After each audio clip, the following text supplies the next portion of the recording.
After two managerial sackings in a week in the Premier League, we've gone down another route with our panel of betting experts. There are green shoots of recovery in our track bets after another profitable show last week. So we're back with the same lineup to hopefully keep that run going. We'll have 6 track tips in the regular pod treble after a broader look at the lay of the land at the bottom of the Premier League. All that and more on today's show.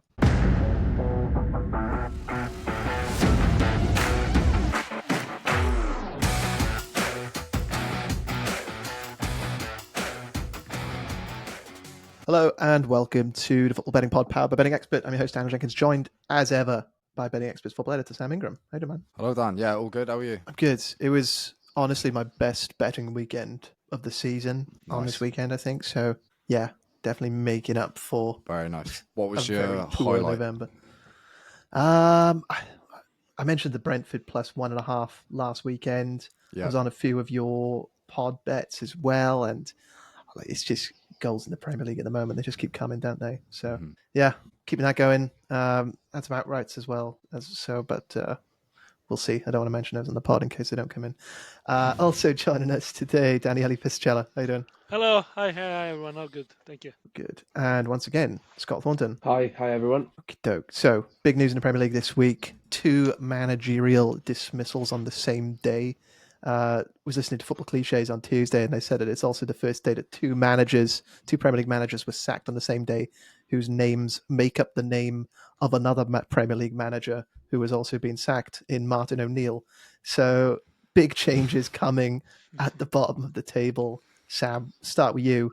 New Wolves boss has come in and has a vacant post at Southampton. Is it time to start backing Wolves to get out of this mess? That he only one of the newly promoted sides that aren't amongst the 3 favourites to go straight back down? Yeah, maybe, Dan. I think you can get them at around 1.9 to stay up. Now, if you look at their squad, they're definitely capable. They've been pretty tragic defensively, and we've seen that in the amount of goals conceded and XGA figures and all that kind of stuff. So, I mean, that was probably the main reason that Gary O'Neill was sacked. If they can sort that out, if the new manager coming in can sort that out, then I think they've probably got enough in forward areas, you would think, to propel a Premier League club away from safety. And especially this season, like I know Ruud van Nistelrooy is coming at Leicester, but I would still have Leicester down there with Southampton and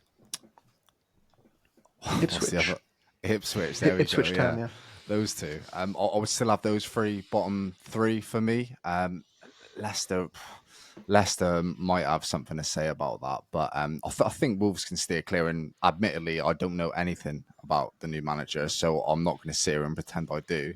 But as with, all new managerial hires, it may just give them that little uptick in performance. It may bring players in from the code who haven't been getting many minutes. Obviously, we're not too sure, but I think they will be, in the end, I think they'll be safe. Yeah.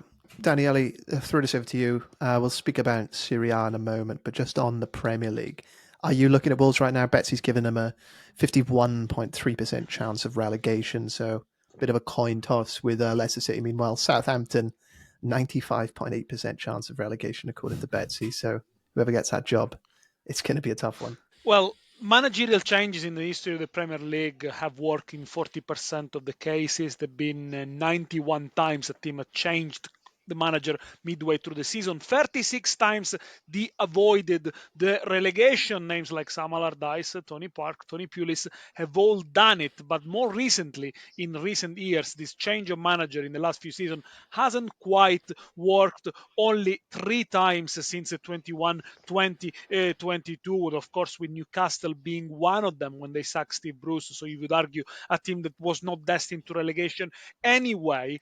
So a bit tough, really, to argue, but probably the relegation zone in England, unlike in the other 5 big leagues, is the one that seems more settled, and I think that's probably for bettors where less marginal gains is to be made. And for the first time, Betsy, our in-house model, project all the 3 newly promoted sides to be relegated this season. I know Leicester had a bit of a bounce.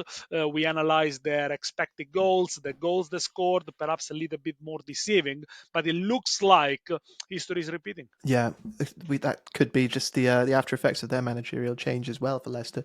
Scott, over to you. On the newly promoted sides, with having potentially 3 newly promoted sides go straight back down from the Premier League back to the Championship. The same thing happened again last season. For 5, 10, 15 years, we've seen clubs that kind of exist in between the two leagues. You see your Norwich Cities, your Fulhams, West Brom, Sunderland, the yo-yo clubs that just go back up and straight back down. Is that period coming to an end, and is the Championship? Before last season, we hadn't seen the three newly promoted sides go down since 97, 98. And as you say, the teams that spring to mind, we all remember, like your likes of a Stoke, West Brom. Some of them have fairly long stints in the Premier League, like Swansea, that obviously won a trophy as well. So they did always, while they've obviously reverted back to the Championship now, and like Swansea, and they did well when they were in the top tier. It definitely felt like there was something to aim at, even if it wasn't sustainable over the very long term. Obviously, I think a 7-year stint for Swansea.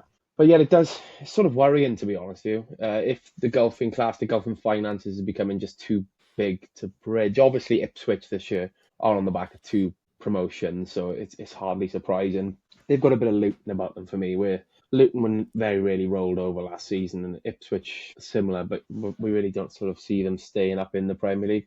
They're one of those sides that I could see bridging that gap eventually, but this season is just, I would say, too early for them. They need to go down and come back up again. But yeah, I'm not as hot on Wolves either.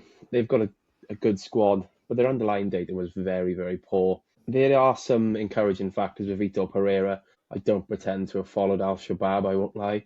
But I do roughly remember some of his work at Porto. So I did a little bit of digging into that. They conceded just 33 goals in 60 league games with him in charge. So apparently he's still willing to buck this high press trend, and he's more about defensive structure.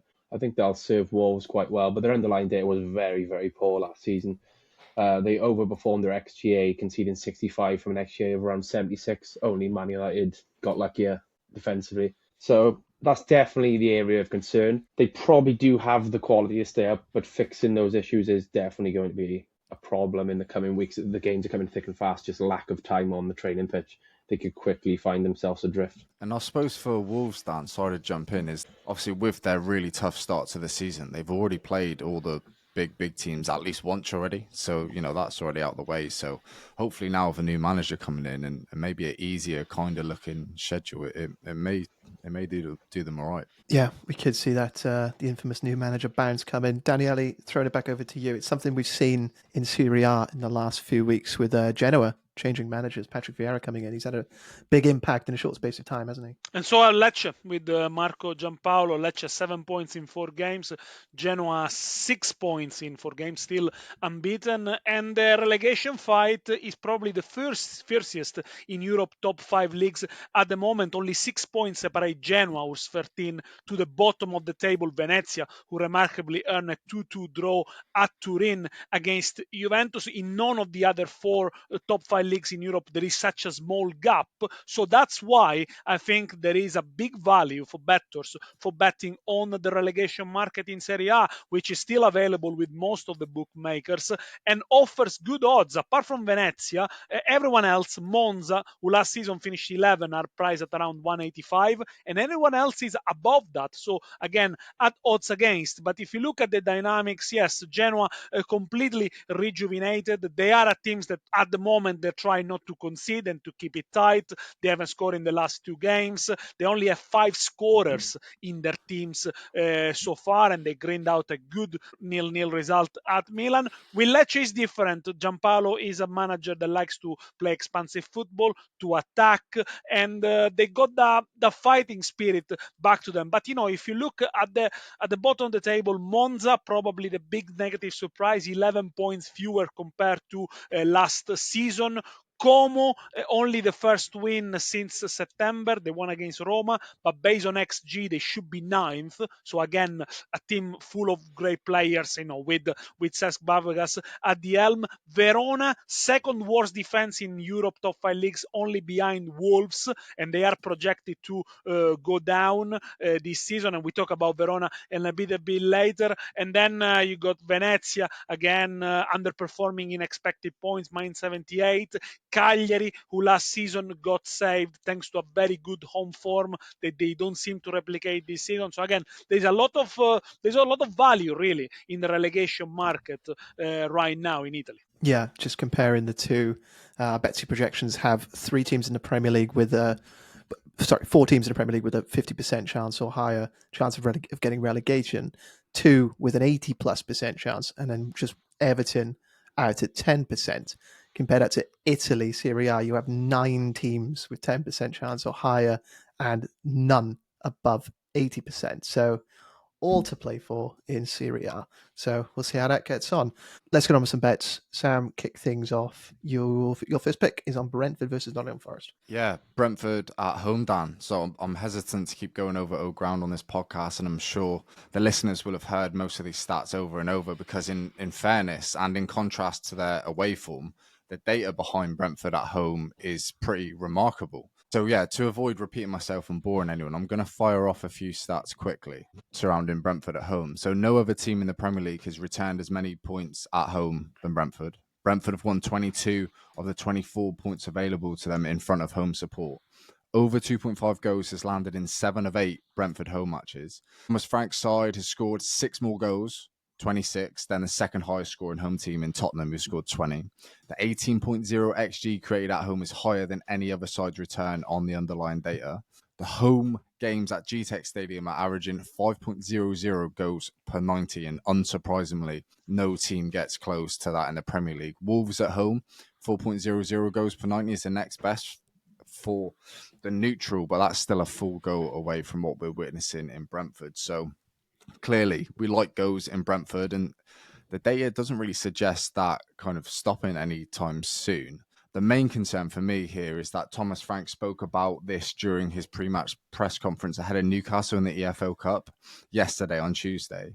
And that's he needs to figure out how to ensure the level of intensity for 90 minutes on Wednesday evening and then the same level on Saturday afternoon here against Nottingham Forest. But I would say regardless, I think both teams will be expecting a point return in some capacity. I think once Brentford scores, which we should expect them to because they've scored in all of their home fixtures so far, I think this game will open up. And that leaves me wondering why this is a 2.75 goal line. I would have had this at least at 3. Yeah, that's my only real objection here is why is the goal line set at 2.75 when Brentford's home matches this season have been averaging 5.0 total goals? Yeah. My only counter argument to this bet, Sam, is was there any temptation to go a bit further, go an extra unit in there, maybe push the goal line up a little bit, maybe go for that over 3? Yeah, I probably could have. I think what was holding me back initially was Nottingham Forest being the away team, but then I dug into Nottingham Forest a little bit more, and interestingly, we've seen a bit of a different side to them over the last couple months. So they started the season as this like really stingy, battle-hardened side that would grind out a 1-0 or 1-1 and limit opponents to a few opportunities. And whilst they're still limiting teams to a few opportunities, since the international break in October, things have changed a little bit. So to start the season, Forest oversaw 7 of 8 matches that fell under the 2.5 goal line. Only once in those 8 games did Forest or their opponents score more than 1 goal. So the first 8 fixtures were littered with 1-0 and 1-1 scorelines. And in the 9 matches that followed that October international break, Forest's 9 games have overseen 27 goals. So that's 3.00 goals per 90 and 18 points from a possible 27. So only Chelsea in that time frame have returned a bigger points haul. So they're still winning games and putting points on the board, but now they're doing so with a bit more panache, like it's all a little bit more exciting. And from a betting perspective, 7 of those 9 games in this period breached the over 2.5 goal line. And the reason why that is, Dan, a reason why that's changing, I think it's pretty obvious. It's not like an overhaul in tactics or anything too complicated. I just think it's the fact that Forest can now utilise the likes of Jota Silva, Alanga, Hudson-Odoi, Ramon Souza, Elliot Anderson. They've all settled in now, and you've got Chris Wood. He's in the form of his life again. It feels like I've said that 3 or 4 times over the past few years. So it's not just a case now these days of relying on a bit of magic from Morgan Gibbs-White, which might have been the case in previous seasons. There's, like I said, 4, 5, 6 players in forward areas that are now settled into life in Nottingham and now showing how capable they are at this level. So there's a lot to be excited about in Nottingham right now. And there is enough here for me to suggest there's enough to be excited about during Brentford versus Forest on Saturday. I think it's just going to be another case of goals, really, Dan, in another Brentford home game. Fingers crossed. This bet would have paid out in 3 of the last 4 meetings between the sides in the Premier League, including this exact fixture last season. But they played out back in January. Brentford won 3-2. And yeah, I mean, Forest sat pretty up in 4th on 28 points. They could probably lose 18 of the next 22 games and still be safe, couldn't they? So yeah, pressure's off. Scott, you have a tip for the same match, so take it away. I'm with Sam. The bet's quite different, but I'm with Sam. I think we'll see an exciting game. Obviously, Forest's last away game was at Old Trafford. They won 3-2. Plenty of goals there. I think we'll see plenty of chances again. I wasn't going to mention him, but touching on Elliot Anderson, I've been very, very impressed with him. He's grabbed an assist in the last 2, and I just think overall their attacking structure is really good.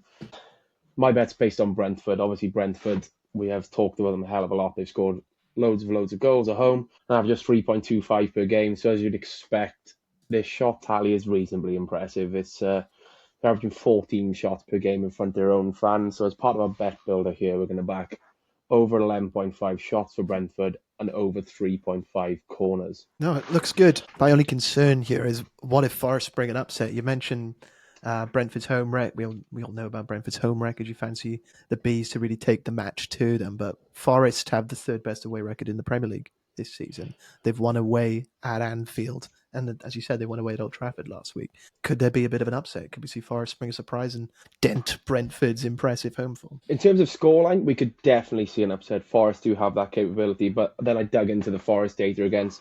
They're conceding plenty of attempts in away matches, an average of 14.88. Brentford had 11 and 14 shots in their 2 home games against Forest since both were back in the top flight. So 11's just shy, but Brentford are a lot better this season than they were last season, particularly at home. Shots inevitably lead to corners. Brentford's home matches have seen them win an average of 5.13 per game, and then that climbs in Forest away matches to 7.25 corners for their opponents. So we're talking, like the bet builder I did last week, both of the averages and all the recent numbers are pointing to a comfortable win on both angles. I really do think we'll see an exciting game. And the earlier that goal comes, to be honest with you, probably for the better. Ideally, we wouldn't want Brentford opening the score in the first minute like they had that run of 3 games. I think that tailed off in September, didn't it, with the game against West Ham. Ideally, we wouldn't have them scoring in the first minute. Just a nice fast start with a few shots to get off the mark. And if that goal comes in the first 30 minutes for either side, I think we'll see a nice open game, and that'll help my shots and corners here. Yeah, fingers crossed. Scott's bet for this match is over 11.5 shots for Brentford and over 3.5 corners for Brentford. That's a 1.90, 1 unit on that. Sam has got a bet on the same match, Brentford versus Nottingham Forest. He's going for over 2.75 goals. That's a 1.98, 1 full unit on that. Daniele, over to you. Bit of a change of pace. Looking at a match in the Bundesliga. Yes, big match in the Bundesliga. Last game before the winter break. Bayern Munich, top of the Bundesliga, despite losing at Mainz at the weekend against the team 3rd in the league. RB Leipzig already out of the Champions League after 6 defeats in 6. And my pick here is an Asian handicap plus 175 for the visitors for Marco Rose's team, which pays incredibly well at 185 on bet 365. Now, the average odds for Leipzig to win on this game at the Allianz Arena are incredibly high, 832. Now, I have checked the previous odds in the head-to-head. They've never been as high since 2021. The average odds were 656, the highest one I found. So I'm wondering, why are the odds so high for a team that is projected to finish 3rd in the Bundesliga, and that we know they always give a good game to Bayern Munich, a Bayern Munich that we know are no longer invincible, that against Mainz had a lot of possession but no penetration, only 1 shot on target. Yes, of course, Harry Kane is reported to be fit again and starting the game, but is this enough to make Bayern Munich so favorite in this game? Maybe the bookmakers are looking at the head-to-head aggregate scoreline 14-2 in the last few matches for in the last 4 home matches for Bayern Munich against RB Leipzig, but still doesn't convince me. RB Leipzig, we know they are a good side going forward, although they only have the 11th best attack in the Bundesliga, which suggests me there is a slight underperformance there with the likes of Openda and Sesko that can do better. Of course, it's a team that had a lot of injuries so far, but I don't think they're going to go to Munich and do not score. So bearing in mind with this bet, for you to lose the bet, Bayern needs to win with 3 goals margin, because if they win with 2 goals margin, you only lose half a bet. I think that's where the values is. Bearing in mind, yes, of course, Bayern Munich have only lost once in the last 15 games with Leipzig, but I think they've shown they can definitely compete. And as I said, I don't really see the high odds being justified. Look at the last head-to-head results. Bayern Munich won 2-1 last season at home. The reverse fixture was 2-2. In the Super Cup 2 seasons ago, 3-0. 3 goal. Of course, Daniele almost scored goals in the games, doesn't play for Leipzig anymore. In the season before, Leipzig won in Munich 3-1, and the reverse fixture was 1-1. So yeah, the story is all about very closely contested match, and I think here you can gain an edge with the Asian handicap -75. Yeah, Betsy's on your side too, giving a expected line of plus 1.21 for Bayern Munich, way lower than the 1.75 that you'll get with the bookies. So certainly on your side there, and having a bit of a wobble, aren't they? Bayern Munich, just 2 wins from their last 5, which by their lofty standards is pretty poor. One of those obviously being that demolition of Shakhtar away in the Champions League. So last game before the winter break is the only concern that Bayern will maybe want to get out on a high, especially with, as you said, Harry Kane returning potentially. Yeah, of course they will want to, but whether they can and whether they are capable of keeping teams at bay, it's another matter. I think they showed also in the game against Bayer Leverkusen early in the season they are vulnerable. They showed in the game against Barcelona in the Champions League they can get out of. I mean, what concerns me the most is the mental structure of this RB Leipzig side, which is a team that gave up leads and goals in the Champions League. So sometimes they don't quite manage to sustain the same intensity for 90 minutes. That's really what concerns me here. But again, to think about Bayern running riot and winning by more than 2 goals margin, it's really hard to believe. I think this is going to be a high scoring game. And as I said, even if Bayern wins 2-1 or even 3-1, you lose half a stake. 2-1, you win the full stake. So I think you should take it. Yeah, you've got a lot of wiggle room with that plus 1.75. The last time Bayern would have held this Asian handicap line against Leipzig would have been in September 2021. So certainly looking good. It's been a while. Leipzig put in some good performances against Bayern down the years. So looks good. Daniele's first pick is plus 1.75 for RB Leipzig on the Asian handicap market when they take on Bayern Munich on Saturday? No, I think they take Friday Bayern night. Munich on Friday. Friday night. Yeah, don't miss that one. That's at 1.85, 1 full unit on that.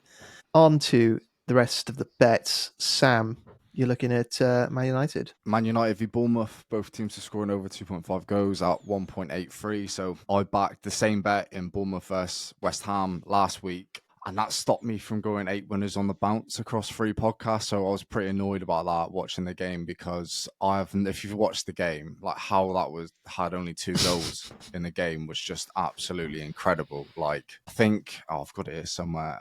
There's 4.07 XG in that game and it finished 1-1. So typical. But yeah, regardless, I think that game against West Ham was a glowing indictment of why you should back goals in Bournemouth games when the price is right, of course. 5 of 7 of Bournemouth's recent Premier League matches have landed both teams scoring over 2.5 goals. The 2 matches that didn't was the West Ham game, 4.07 XG, and also Spurs, which was 4.58 XG, and which I think finished 1-0. So yeah, well, I don't see why you wouldn't back Bournemouth if the price is right in terms of goals. And their approach and ability to create regular goal scoring opportunities, I don't see why that would change at Old Trafford. It's a venue where they won 3-0 last season. And defensively, I'm mindful, I've said all this last week, but defensively, they've kept a clean sheet now in just 2 out of 16 Premier League matches this season. And United under Amorim at Old Trafford, he will definitely be targeting 3 points. You can be sure of that. And there's likely going to be a sense of optimism there at Old Trafford in the air as well, from both fans and players alike, coming back from that late comeback against Manchester City. And I think that's good news for Bournemouth. I think the Cherries will come here, press, and look to revel in subsequent turnovers snatched from a new look United defensive structure. So I think they've got all the tools to cause United problems. And equally, I would expect United to get on the score sheet at Old Trafford. So both teams to score over 2.5 goals, 1.83. I thought that was a really good price. Yeah, looks good. Goal lines 0.0 for this. But looking at the match itself, Sam, Bournemouth have become a bit of a Brentford light, haven't they? Their home form is incredible. They've beaten Arsenal, they've beaten Man City, they've beaten Tottenham, but away from home, they've only picked up 3 wins, and those 3 wins came against the current bottom 3. Are you concerned that maybe they don't put in the kind of performance we were expected to see from them and avoid Manchester United after that Manchester derby win last week? Just give them a romp, just beat them 3-0 or something. Maybe, but I don't really think I can trust either defense right now. United especially, I'm pretty sure this Bournemouth side can really get at that United backline and at least find a goal. And like I said, Dan, and at risk of repeating myself, I think Bournemouth defensively, they're a little bit top heavy compared to their attack. So yeah, I mean, slight concerns potentially. United, we've seen in the past at Old Trafford, they can run over teams, but maybe those days are kind of waning. Maybe they'll come back under Amorim, but right now, I would expect Bournemouth to get a little bit of joy. Look, they may not win the game, but we just need them to score and for 3 or more goals in the game. So at 1.83, I think it's a pretty handy way in. Yeah.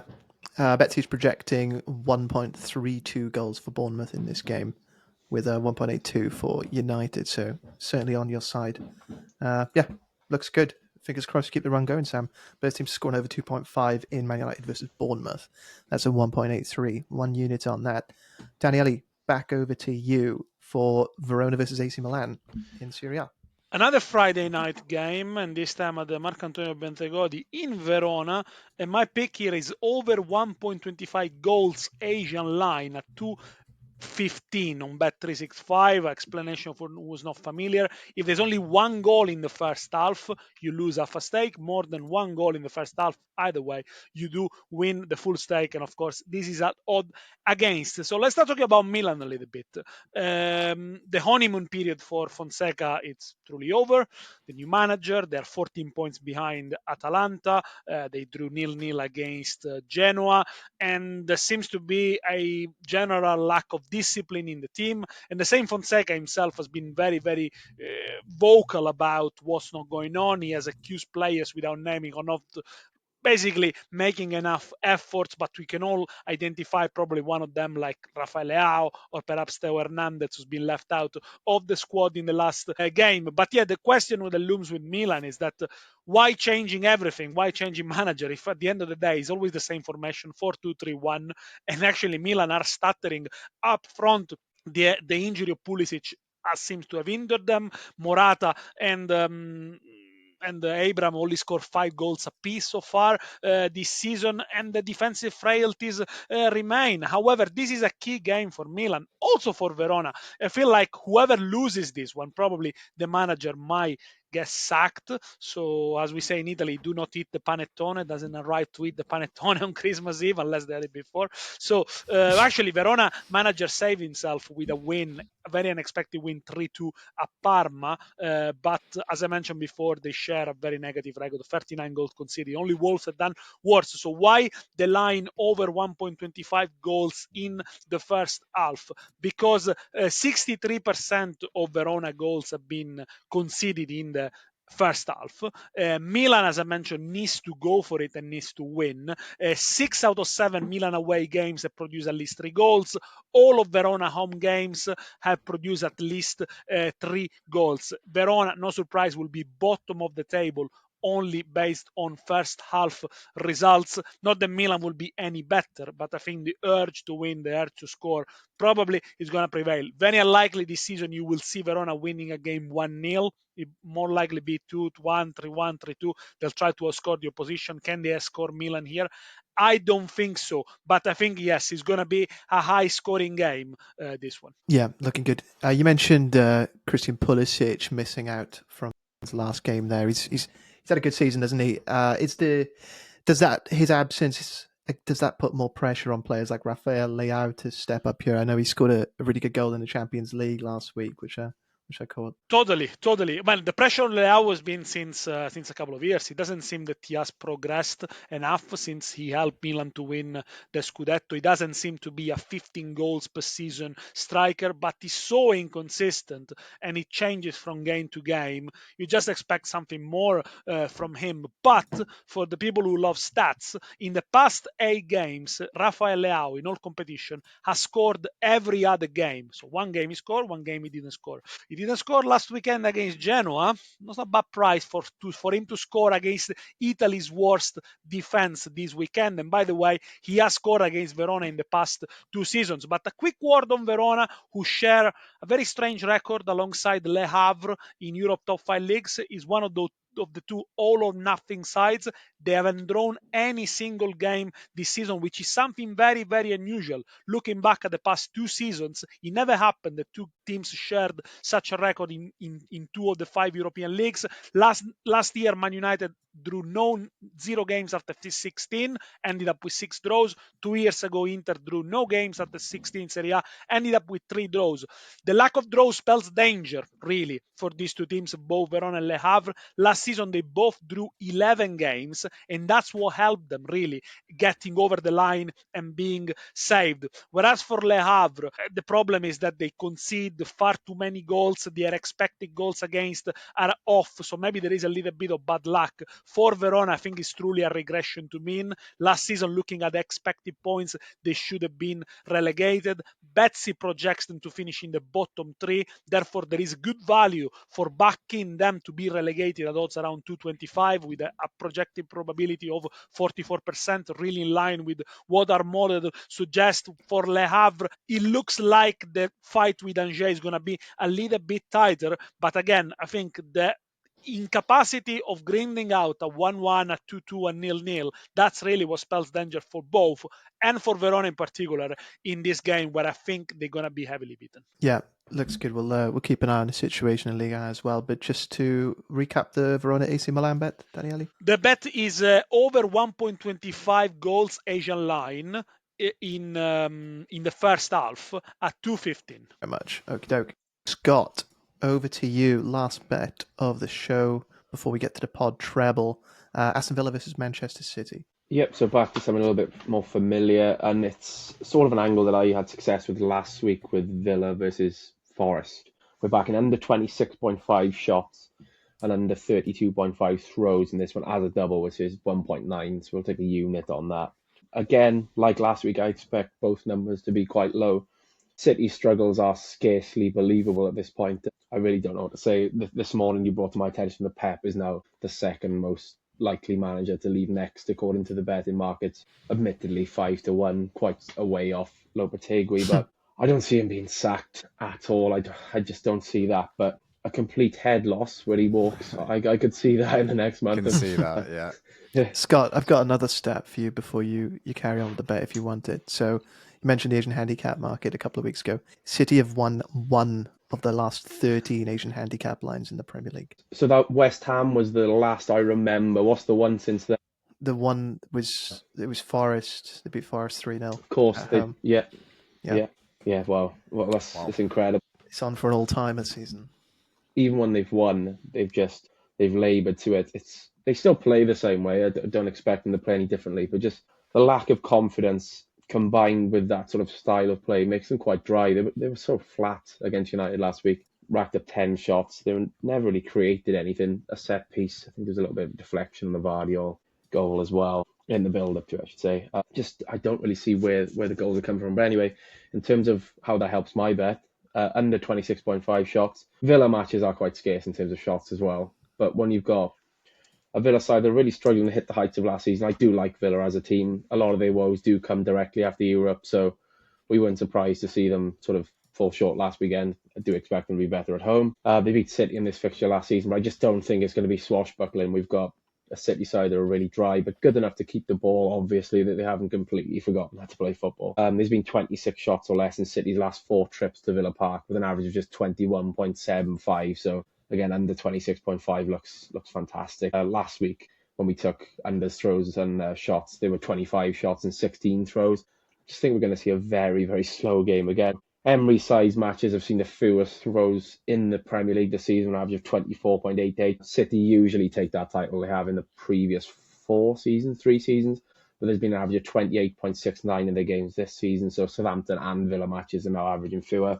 Just 19 and 24 throws in the meetings between these sides last season. Again, well below the 32.5.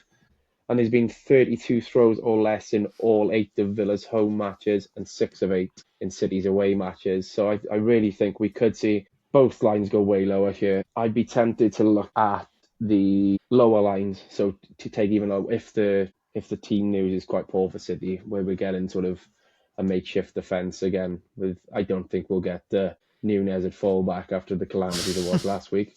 But if City are missing some key players, especially in that build-up, it tends to slow them down. They tend to take more touches in their defensive third, which is only natural. They're not splitting the lines quite as well as they do under Stones, and I'd be tempted to take well unders on the shots and the throw-ins there. But for now, under 26.5 shots and under 32.5 throws at 1.9 with Bet365. Yeah, looks good. My only, you mentioned the match last season between these two. So cast your minds back to October of 2023, and Manchester City just lost to Arsenal in the Premier League, middle of October. After that, Manchester City only lost one further match for the rest of that season in 90 minutes, and that was the game at Aston Villa. I remember watching that game, and Aston Villa were incredible that night, really, really good. And City, it just looked like water going up against rock. It didn't look like they could get anything out of the match. Are you worried that could buy this Villa team? The fact that, as you said, they're a different team when they're not playing Champions League games. Do you think they might just have a go at City and really start peppering those shots away and push that line over? Because we're taking so high here with 26.5, it's not really a concern, as you say. Last year, I remember thinking, how the hell have they restricted Man City to just 2 shots in a Premier League game? I couldn't quite understand how that happened. But I think City then was still full of confidence in a way where they were going into every game looking to win. Now I feel like they can take the sting out of phases. They're not going to allow sort of Villa to have just that barrage of attack, because then there would have been a positive attitude. Now the positivity is completely gone from City. They've got one win in 11. Their away form is very poor. They're without a win in 7 away games, aren't they? In all comps, losing 6 of them. So I think the fact that City are worse now probably plays into our hands, because they're just going to try and take the sting out of this at times, because losing here is pretty unthinkable. They could, they're going to be outside the top 4 Christmas if they lose this, guaranteed. They'd go 4 below Villa as well when Villa can move a point ahead of them. So I think they'll probably play into our hands here in a strange sense. They're worse, so I don't think we'll see Villa rack up 25, 22 shots in this fixture last season. But this bet still landed in that fixture anyway, obviously 24 shots overall. I think it'll probably be more down the middle this time, something like we saw with City last week, but under 26.5 should be fairly comfortable. Should be. Should be. Yeah, 6 defeats from 7 for Manchester City on the road. Betsy's projecting probably a draw for this one, 1.4 home goals for, 1.61 away goals for, so just 0.21 margin in Manchester City's favour. So maybe a slight improvement, but we don't really care about that for Scott's bet, which is under 26.5 shots and under 32.5 throws. That's a 1.9, one full unit on that.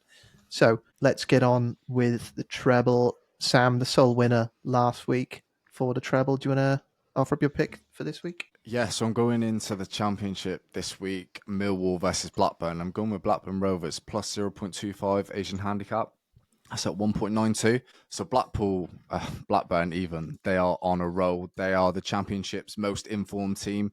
I don't really like siding with an away team at the Den, and so this is no slight on Millwall, but I'm surprised you can get Rovers on a plus handicap at the weekend. The 2-0 win against Luton at Ewood Park at the weekend just gone was Blackburn's 5th successive clean sheet, with the last goal they've conceded coming back on Saturday, 9th of November in Cardiff. So John Eustace, the Blackburn manager, spoke about his winning run yesterday, and he said, it shows we're making progress. I've got a really good team spirit.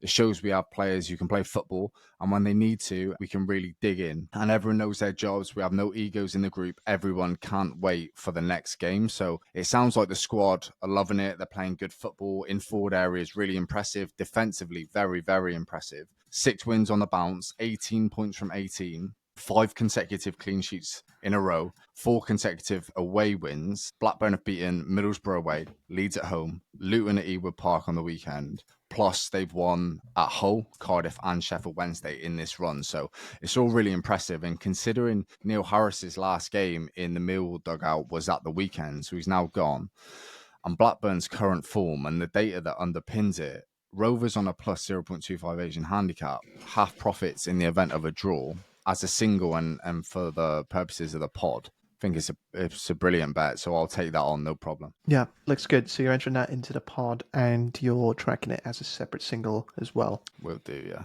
Good stuff. Scott, over to you. Back again to Brentford versus Forest. Another bite of the cherry. But when I saw the notes for the pod, I nearly went in on Middlesbrough to beat Plymouth Argyle because I didn't feel right going into a podcast, not waxing lyrically about why Plymouth Argyle are rubbish. Doesn't feel right. Really it doesn't. But we're going to go back in on Brentford. It's a completely different angle. It sort of sides with what Sam's hoping for. But I'm going to back Brentford to score in the first half. So over 0.5 first half goals for Brentford. 1.9 was at the last I checked. I think it's a great price. Brentford, as I previously mentioned, they had that little run where they scored in the first minute of 3 consecutive Premier League games. And that early goals trend has really stuck for them. They're scoring the most first half goals in the division, unsurprisingly, really. 1.19 first half goals. That's across all of their games, despite their very poor away form. So you'd expect first half goal. Yeah, there's a huge increase in those home games, first half of those home games, I should say. An average of 1.88, 5 goals in the first half across the last 2. It's landed in all 8 of their home games. Forest done well defensively, largely. I think they've got the 4th best defensive record in the Premier League, technically. But that's sort of gone away in the recent weeks. They've conceded in the first half in the last 4 away games on the road, and they've not had the lead at the break in any of their away games either. This fixture was 1-1 at half-time last season, and I just think we'll see Brentford find the net early-ish, once again. Yeah, 15 first half goals for Brentford at home so far this season, so fingers crossed for another one here. Daniele, over to you. Let's round off the treble. Inter, Como, and I'm going with the away side. Como, the newly promoted side, Asian handicap +2, which pays 165, which means for you to win the bet, Como need to draw, win, or lose by 1 goal margin. If they lose by 2 goals margin, that's void, and the treble is still on. Now, you wonder, why am I going against Inter, who just scored 6 on Monday against Italy's most informed team, Lazio, and they are the top scorer in Serie A with 40 goals. By the way, more goals scored than last season at this stage. Nothing to do with Inter, because I think they are hitting the strides and they're now getting into peak form, although Lautaro Martinez it's underperforming compared to last season. But maybe this is a good news for Inter, because when he will start scoring, perhaps Inter will do even better. But I'm more focused on Como, which if you look at the table, they are struggling for points. They're fighting to avoid relegation. I think the table is deceiving in this case, because yes, of course, they only won 1 game since September, and that was a last minute winner against Roma, wildly celebrated by Kira Knightley on the stand, one of the Como aficionados, alongside Eddie Ambrodi. Eddie Ambrodi was a little bit more calm in the stand for Como. That's what you get these days. But I think Como should get more points in the table for what they do. Based on XG, they should be 9th. They are the 6th team in Italy for average possession, 10th for touches in the opposition box. They're a team that got players like Sergio Roberto, Pepe Reina, very experienced, Cutrone, Belotti, Nico Paz. I'm sure you'll hear about him in a couple of years' time, probably towards the Premier League. They're a talent side that can keep the ball, and I think they're going to give Inter some problems here. I'm not going to go as far as saying both teams to score, but if you look at the results of Inter in the past 3 seasons against newly promoted sides, they never won with more than 2 goals margin. Therefore, this Asian handicap would have been a winning bet or a void bet in 8 occasions in the last 3 seasons, including 2 games this season against Venezia and Parma, 1-0 against Venezia, 3-1 against Parma. Therefore, I consider Como to be the best newly promoted sides by far, by any stretch of imagination, in the last 3 years and a half. I think they're going to give Inter a good game and not lose by more than 2 goals. Yeah, fingers crossed. Betsy's best bet of the week in Serie A is actually Como plus 1.75 at Inter. So going a bit further with that, I'm sure Kira Knightley will be on it. Should we do a quick recap of your individual bets, please, and then I'll round up the pod treble at the end. Starting with Sam. Sorry, I forgot who to throw it to now. Yeah, no worries. I'll run through it now. Dan, do you know the Premier League Betsy best bet this week? I'm intrigued. Whilst you're looking, I'll go for it. Spurs. Last time I looked was Spurs, Asian handicap 75 against Liverpool. Wow, okay. Brave. Sold. Yeah. But do you know which was last week? Best bets? Everton 175 at Arsenal. Smashed it. The week before it was Everton at home to Liverpool, wasn't it? But obviously that game didn't go ahead. It would have won, though. Let's be real. Yeah, it would have won. She's quite good, this Betsy. Right, I've got Brentford versus Forest over 2.75 goals at 1.98. United versus Bournemouth, both teams are scoring over 2.5 at 1.83. And also for the pod treble, I've got Blackburn Rovers plus 0.25 Asian handicap at 1.92. Good stuff. And Scott. Brentford versus Forest, over 11.5 shots for Brentford and over 3.5 corners for Brentford at 1.90. Then we're having 1 unit on that. And then another props bet builder for Aston Villa versus Man City. A boring one here, under 26.5 shots and under 32.5 throws. Always nice to watch a game hoping absolutely nothing happens. Fingers crossed. And Daniele, your 2 singles. 3 Asian handicaps, sorry, 2 Asian handicaps. RB Leipzig, Asian handicap plus 175, at Bayern Munich at 185, and Verona Milan over 1.25 goals Asian line in the first half at 215. They're both on Friday. Stuff. And to recap the pod treble, Sam Ingram's offering is Blackburn Rovers plus 0.25 Asian handicap versus Millwall. It's 1.92. Scott Thornton's offering is over 0.5 first half goals for Brentford in Brentford versus Nottingham Forest. It's 1.90. And Daniele Fisichella has offered up Como plus 2 in the Asian handicap market away at Inter Milan. If you put all 3 of those bets into a treble, you get odds of 6.01, which we will be tracking for a quarter of a unit. This is the one. Yeah. It's about time. It's about time. It is about time. It's too many near misses, but yeah, let's get it over the line. It's coming. Thank you very much to Sam Ingram. Thank you. Thank you to Scott Thornton. Thank you, Dan. Thank you, Daniele Fisichella. Thank you. And thank you from me. As always, if you are going to be using any of the bets from today's show, then please gamble responsibly, only betting where you can afford to lose. We'll be back next week.